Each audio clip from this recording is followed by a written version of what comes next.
جو پہلے سے گمراہ ہو چکی ہے اور بہت سے لوگوں کو گمراہ بھی کر چکی ہے اور سیدھے راستے سے بہک چکی ہے۔ بنی اسرائیل میں سے کفر اختیار کرنے والوں پر جناب داؤد علیہ السلام اور جناب عیسیٰ علیہ السلام کی زبان سے لعنت کی جا چکی ہے کہ ان لوگوں نے نافرمانی کی اور ہمیشہ حد سے تجاوز کیا کرتے تھے۔ انہوں نے جو برائی بھی کی ہے اس سے باز نہیں آتے تھے اور بدترین کام کیا کرتے تھے۔ ان میں سے اکثر کو آپ صلی اللہ علیہ وآلہ وسلم دیکھیں گے کہ یہ کفار سے دوستی کرتے ہیں۔ انہوں نے اپنے نفس کے لیے جو سامان پہلے سے فراہم کیا ہے وہ بہت برا سامان ہے جس پر خدا ان سے ناراض ہے اور وہ عذاب میں ہمیشہ رہنے والے ہیں۔ اگر یہ لوگ اللہ اور نبی موسیٰ اور جو کچھ ان پر نازل ہوا ہے سب پر ایمان رکھتے تو ہرگز کفار کو دوست نہ بناتے، لیکن ان میں سے بہت سے لوگ فاسق اور نافرمان ہیں۔ آپ صلی اللہ علیہ وآلہ وسلم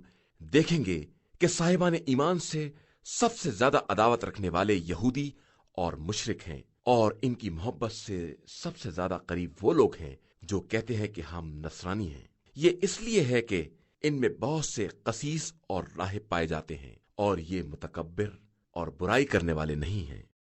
اور جب اس کلام کو سنتے ہیں جو رسول صلی اللہ علیہ وآلہ وسلم پر نازل ہوا ہے تو تم دیکھتے ہو کہ ان کی آنکھوں سے بے ساختہ آنسو جاری ہو جاتے ہیں کہ انہوں نے حق کو پہچان لیا ہے اور کہتے ہیں کہ پروردگار ہم ایمان لے آئے ہیں، لہذا ہمارا نام بھی تصدیق کرنے والوں میں درج کر لے۔ إِنَّا هَدَيْنَاهُ السَّبِيلَ إِمَّا شَاكِرًا